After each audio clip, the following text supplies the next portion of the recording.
Hello guys, मेरे YouTube channel में आपका स्वागत है। मेरा नाम मनमोहन मिश्रा। तो आज मैं आपको इस वीडियो में एक्सिस स्मॉल कैप फंड का रिव्यू करके बताने वाला हूं। तो पूरा डिटेल में रिव्यू करके बताऊंगा आपको। लास्ट में ये भी बताऊंगा कि आपको इसमें इन्वेस्टमेंट करना चाहिए नहीं करना चाहिए, और अगर आपको इसमें इन्वेस्टमेंट करना चाहिए तो कितने साल तक करना चाहिए। तो मेरे चैनल को सब्सक्राइब जरूर कर दीजिएगा। मैं सिर्फ लाते थे, चलिए शुरू करते हैं। तो जैसे कि आप मेरे यहाँ पे स्क्रीन पे देख पा रहे होंगे एक्सिस स्मॉल कैप फंड के बारे में।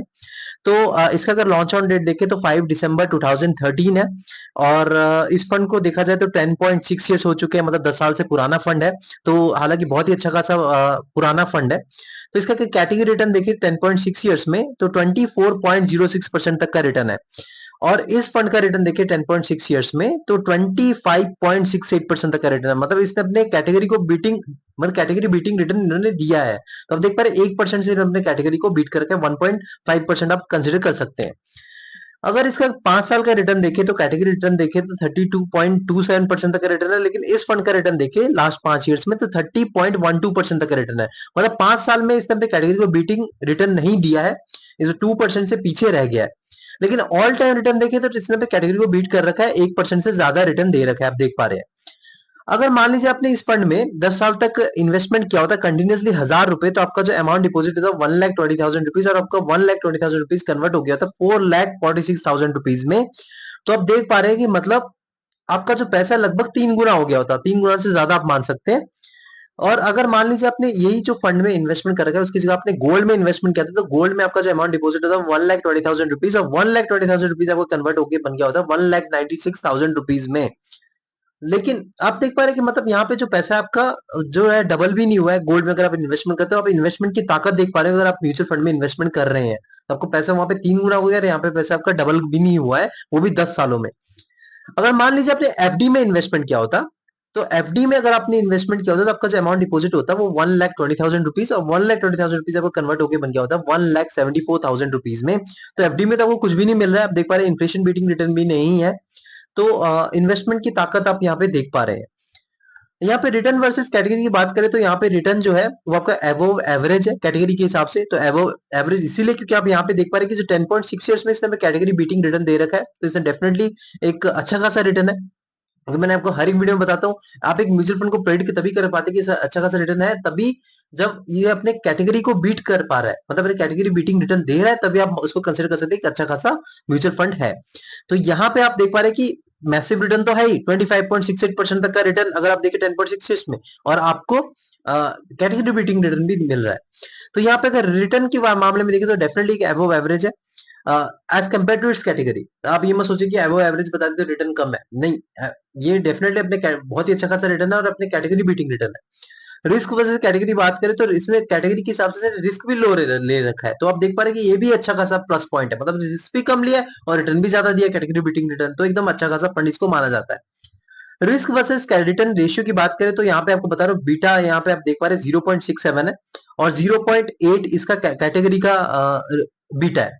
तो बीटा बेसिकली होता क्या है मैं आपको बता रहा हूँ, ये बेसिकली वॉलिडिटी बताता है मार्केट का with respect to its benchmark. तो यहाँ पे बेंचमार्क के हिसाब से, मतलब कैटेगरी के हिसाब से 0.8 है, और यहाँ पे 0.6 है, मतलब इससे कम है। 1 से कम होना जरूरी होता है, क्योंकि अगर 1 से ज्यादा है तो उसमें ज्यादा रिस्क कंसिडर करा जाता है। यहाँ पे स्टैंडर्ड डिविएशन की बात करें तो आप देख पा रहे हैं कि जो कैटेगरी का है 15.33 है, लेकिन इसका अगर देखा जाए 13.14 है। तो स्टैंडर्ड डिविएशन बेसिकली होता क्या है कि आपका जो एवरेज रिटर्न है उससे प्लस कर लीजिए, स्टैंडर्ड डिविएशन माइनस कर लीजिए, तो वो आपका होता है स्टैंडर्ड डिविएशन। मतलब मान लीजिए आपका एवरेज रिटर्न 15% है, तो इसका इस पर्टिकुलर फंड का अगर 13.14 है, तो 15 प्लस 13.14 कर लीजिए, 15 माइनस 13.14 कर लीजिए, वो आपका स्टैंडर्ड डिविएशन होता है। तो इसमें क्या होता है, वॉलिडिटी आपको पता चलती है मार्केट की कितनी है, इस पर्टिकुलर फंड का कितना है।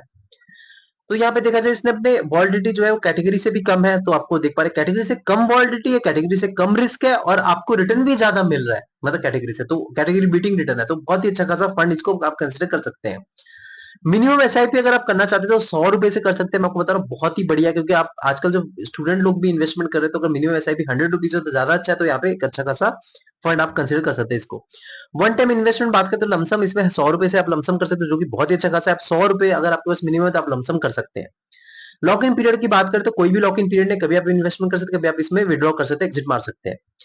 एईएम साइज की बात करें तो इसमें एसेट अंडर मैनेजमेंट इसका फुल फॉर्म होता है। मैंने वो हर वीडियो में बता रखा है, अगर एईएम साइज कम है तो इसमें आपको पता चलता है कि इसमें कम पैसा इन्वेस्टेड है। बेसिक एईएम साइज यही होता है कि कितना पैसा इस पर्टिकुलर फंड में इन्वेस्टेड है।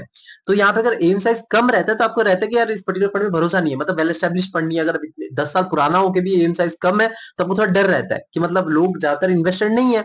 अगर एम साइज ज्यादा रहता है तो इसमें प्रॉब्लम क्या रहती है कि आप बोलते हैं कि यार इसमें बहुत ज्यादा ईएम है, फंड मैनेजमेंट को दिक्कत हो जाएगी, फंड मैनेजर जो है उनको मैनेजमेंट करने में दिक्कत आ जाएगी। लेकिन यहाँ पे अगर आप देखें तो एक ऑप्टिमम, एक बेस्ट एयूएम साइज अगर आप देखें तो 19,030 करोड़ रुपीस तक है। तो बेस्ट आप जानते कैसे, अगर आपका जो फंड है वो 7-8 साल से पुराना है और आपका ईएम साइज अगर 10,000 करोड़ रुपीस से लेकर 30,000 करोड़ रुपीस के बीच में है तो उसे परफेक्ट ईएम साइज माना जाता है। तो यहाँ पे 19,030 करोड़ रुपीस है तो एकदम बीचों बीच है, तो एकदम परफेक्ट ईएम साइज में पॉजिटिव फीडबैक रहेगा। एक्सपेंस रेशियो की बात करें तो यहाँ पे 1% से नीचे होना जरूरी होता है, तो यहाँ पे 0.52% है, मैं तो बता रहा हूँ 0.7% से नीचे होना जरूरी होता है, क्योंकि लॉन्ग रन में वो 1% बहुत ही बड़ा डिफरेंस बन जाता है, क्योंकि आपका लाखों का डिफरेंस आ जाता है। अगर लॉन्ग टर्म में अगर आप रहेंगे तो लाखों करोड़ों रुपए आपको एक्सपेंस रेशियो पे करना पड़ता है। तो एक्सपेंस रेशियो से होता क्या है, आप मैनेजमेंट फीस दे रहे हैं अपने फंड मैनेजर को, फंड मैनेजर दिमाग लगा के इन्वेस्टमेंट कर रहे हैं, तो उनको मैनेजमेंट फीस दे रहे हैं, तो आपको कम रहना थोड़ा जरूरी रहता है, क्योंकि आप ज्यादा देंगे तो आपको ज्यादा डिफरेंस बन जाएगा अगर लॉन्ग टर्म में देखें। तो यहाँ पे 0.52% परफेक्ट एक्सपेंस रेशियो है। अब टैक्स इन्फॉर्मेशन की बात करें, मान लीजिए आपने 1 साल से कम पहले ही सेल कर दिया तो आपको 20% तक का प्रॉफिट पे टैक्स देना पड़ेगा, ये भी बेसिकली नया आया है। और अगर आपने 1 साल से ज्यादा होल्ड कर लिया तो आपको 12.5% तक का टैक्स देना पड़ेगा, बशर्ते 1,25,000 रुपीज तक का आपको छूट है। तो अगर आपने इतना तक प्रॉफिट गेन कर रखा है तो आप इतना तक का आपको छूट ही मान सकते हैं, उसके बाद जो है आपको देना पड़ेगा टैक्स। अब यहाँ पे मान लीजिए आपने 1 साल से ज्यादा अपने मतलब 1 साल से पहले आपने सेल कर दिया, कोई 1% तक एग्जिट लोड देना पड़ेगा, 1 साल के बाद सेल करा तो आपने आपको कोई एग्जिट लोड देने की जरूरत नहीं है। मार्केट कैपिटल की बात करते हैं तो सबसे मेन पॉइंट है इसमें, अगर देखिए मिड कैप में इसका 16.44% तक का कैपिटल है, स्मॉल कैप में 71.61% तक का कैपिटल है, लार्ज कैप में 2.42% का कैपिटल है, और डेब्ट में देखा जाए तो 10.3% तक का कैपिटल है। तब देख पा रहे हैं रिस्क भी कम ले रखा है। स्मॉल कैप में अगर आप देखिए डेब्ट में 10.3% तक का है, लार्ज कैप में 2.42, 12% तक का रिस्क कम ले रखा है, मिड कैप में 16.44% तक का है, मतलब यहाँ पे भी मीडियम रिस्क ले रखा है। तो देखिए स्मॉल कैप है, डेफिनेटली यहाँ पे रिस्की तो बनता ही है, रिस्की बनेगा ही, क्योंकि आप यहाँ पे लोग इन्वेस्ट कर रहे हैं रिस्क लेके रिटर्न ज्यादा जनरेट कर सके, तो डेफिनेटली ये रिस्की फंड रहेगा। लेकिन एज कम्पेयर टू इस category, as compare to other small cap fund, ये कम रिस्क लेके चलता है, क्योंकि आप देख पा रहे हैं स्टैंडर्ड डिविएशन कम है, बीटा कम है, उसके बाद आपका रिटर्न भी ज्यादा है, कैटेगरी बीटिंग रिटर्न है, तो देख पा रहे रिस्क भी कम है और आपको रिटर्न भी ज्यादा दे रहा है, एकदम परफेक्ट फंड इसको आप कंसीडर कर सकते हैं। लेकिन यहाँ पे और थोड़ा सा कम रिस्क ले सकते थे, अगर यहाँ पे आप देख पा रहे लार्ज कैप में थोड़ा सा ज्यादा कैपिटल हो जाता है और मिड कैप में कम कर देते हैं, स्मॉल कैप में थोड़ा सा और कम कर देते तो। सेक्टरल एलोकेशन की बात करें तो यहाँ पे इंडस्ट्रियल्स में सेक्टर में 22.82% तक एलोकेशन है, फाइनेंशियल सर्विसेज में 17.29% तक एलोकेशन है, हेल्थ केयर में 13.82% तक एलोकेशन है, बेसिक मटेरियल्स में 11.80% तक एलोकेशन है, कंज्यूमर साइक्लिकल में 11.45% तक एलोकेशन है, टेक्नोलॉजी सेक्टर में 10.55% तक एलोकेशन है, रियल स्टेट में 6.48% तक एलोकेशन है, कंज्यूमर डिफेंसिव में 5.18% तक एलोकेशन है। तो अब देख पा रहे कि जो ऊपर के जो सेक्टर्स है ना, मतलब industrial sector, financial services, health care, basic materials, consumer cyclical और टेक्नोलॉजी, ये जो 4-5 या 6 सेक्टर्स हैं, इन 6 सेक्टर्स अगर अच्छा खासा परफॉर्मेंस देते हैं तो आपको एक पर्टिकुलर फंड भी अच्छा खासा परफॉर्मेंस देगा। तो इन्होंने डाइवर्सिफिकेशन के मामले में अच्छा खासा डाइवर्सिफाई कर रखा है, मतलब इन्होंने बहुत सेक्टरल डाइवर्सिफिकेशन का अच्छा खासा है, इसमें भी पॉजिटिव फीडबैक रहेगा।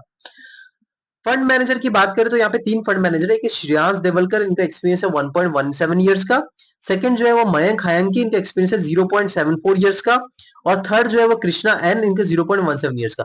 तो एक्सपीरियंस के मामले में यहाँ पे नेगेटिव फीडबैक रहेगा, क्योंकि यहाँ पे जो पुराने जो फंड मैनेजर थे उनको चेंज हो गया है, ये नए फंड मैनेजर्स आए हैं, तो इनकी एक्सपीरियंस बहुत ही कम है। तो इस मामले में फंड मैनेजर्स अगर उनका पुराने, अगर आप ट्रैक देखें तो पुराने ट्रैक के हिसाब से आप नया ट्रैक नहीं कर पाते, क्योंकि फंड मैनेजर के बारे में अगर आप रिसर्च करेंगे तो यहाँ पे कंप्लीट डेटा भी नहीं मिलेगा, क्योंकि इनका एक्सपीरियंस कम है तो इनका पुराने पास डेटा भी नहीं मिलेगा। तो यहाँ पे एक नेगेटिव फीडबैक रहेगा, क्योंकि पास रिटर्न जो 10 साल में मिल रखे हैं वो गारंटी नहीं देता फ्यूचर में भी वही रिटर्न मिले, क्योंकि यहाँ पे फंड मैनेजर ही चेंज हो चुके हैं। तो ये चीजें भी है, उनका स्ट्रेटेजी होगा, वो जो चीजें होगी वो चेंज होता रहेगा विद मतलब आगे जो पुराने फंड मैनेजर थे उनकी स्ट्रेटेजी अलग रहती है, तो इनकी स्ट्रेटेजी अलग रहेगी, तो पास रिटर्न फ्यूचर रिटर्न गारंटी नहीं देगा, तो यहाँ पे एक नेगेटिव फीडबैक मैं दूंगा। अब रेटिंग की बात करें तो इसको 4/5 रहेगा, तो 4/5 इसलिए क्योंकि फंड मैनेजर है वो ज्यादा एक्सपीरियंस नहीं है, बाकी सब बढ़िया है, फंड मैनेजर ज्यादा एक्सपीरियंस नहीं, और नए नए फंड मैनेजर्स है तो इन पर ज्यादा भरोसा करना थोड़ा भी प्रॉब्लम रहेगा, क्योंकि फंड मैनेजर पे आप रिसर्च भी करते हैं जब आप किसी म्यूचुअल फंड में इन्वेस्टमेंट करते हैं। तो ये मैं नेगेटिव फीडबैक रहूंगा दूंगा इसको। लेकिन ओवरऑल अगर आप देखें पास्ट रिटर्न के हिसाब से, पास्ट अगर फंडामेंटल एनालिसिस करा जाए तो बहुत बढ़िया है, क्योंकि आप देखिए इन्होंने ऑल टाइम में कैटेगरी बीटिंग रिटर्न दे रखी है और मैसिव रिटर्न दे रखा है, जो कि पॉजिटिव फीडबैक है। आप देख पा रहे हैं 25.68% तक का रिटर्न। सेकंड, अगर आप देखिए इसमें पॉजिटिव फीडबैक ये रहेगा कि इनका जो रिस्क कैटेगरी के हिसाब से लो है, और रिटर्न जो है वो कैटेगरी बीटिंग रिटर्न है, जो मैंने आपको पहले बताया। थर्ड, अगर आप देखें तो बीटा भी कम है। आप देख पा रहे हैं कि यहाँ पे कैटेगरी से बीटा कम है और स्टैंडर्ड डिविएशन भी कैटेगरी से कम है। तो आप देख पा रहे हैं कि बहुत ही पॉजिटिव फीडबैक रहेगा इसके लिए। मिनिमम एसआईपी फोर्थ, अगर आप देखें मिनिमम एसआईपी और वन टाइम इन्वेस्टमेंट बहुत ही कम है। आजकल तो आप देख रहे हैं स्टूडेंट लोग भी इन्वेस्टमेंट करते हैं, तो यहाँ पे 100 रुपए बहुत ही बढ़िया है, मतलब बहुत ही कम पैसे से आप इन्वेस्टमेंट कर सकते हैं। एएम साइज एकदम परफेक्ट है, मैंने बताया 10,000 करोड़ रुपीज से लेकर 30,000 करोड़ रुपीज के बीच में होना चाहिए, एकदम परफेक्ट एएम साइज है। और एक्सपेंस रेशियो की बात करें तो बहुत ही बढ़िया एक्सपेंस रेशियो 0.52%, एकदम बढ़िया एक्सपेंस रेशियो, 1% से नीचे होना चाहिए। मेरा जो सजेशन है 0.7% से नीचे होना चाहिए, तो यहाँ पे है, तो एकदम बढ़िया है, ये मैं परफेक्ट मानूंगा। और यहाँ पे मार्केट कैपिटल की बात करें एकदम परफेक्ट है, कोई ज्यादा प्रॉब्लम नहीं है। लेकिन यहाँ पे थोड़ा सा अगर लार्ज कैप में ज्यादा कैपिटल रहता और यहाँ पे मिड कैप या स्मॉल कैप में थोड़ा सा कम कर देते तो ज्यादा अच्छा कैसा रहता, लेकिन फिर भी ठीक ठाक है। सेक्टोरल एलोकेशन की बात करते हैं, यहाँ पे बहुत ही बढ़िया डाइवर्सिफाई कर रखा है, कोई प्रॉब्लम नहीं है। यहाँ पे पॉजिटिव फीडबैक रहेगा, यहाँ पे एक ही नेगेटिव फीडबैक रहेगा, वो है फंड मैनेजर का। बस फंड मैनेजर का ज्यादा एक्सपीरियंस रहता है तो थोड़ा अच्छा खासा रहता है। तो यहाँ पे मैं, अगर इनका पता नहीं कैसे स्ट्रैटेजी, अगर ये पुरानी स्ट्रैटेजी फॉलो करेंगे जो पुराने फंड मैनेजर करते थे तो ज्यादा अच्छा खासा रहेगा, लेकिन यहाँ पे पता नहीं क्या फॉलो करेंगे, तो ये ज्यादा नेगेटिव यहाँ पे रहता है, इसलिए 4/5 है। लेकिन आपको बता रहा हूँ स्मॉल कैप कैटेगरी में अगर आप बात करें तो अभी के 5 साल में अगर आप देखें तो सबसे ज्यादा टॉप में रहता है वो क्वांट स्मॉल कैप फंड है।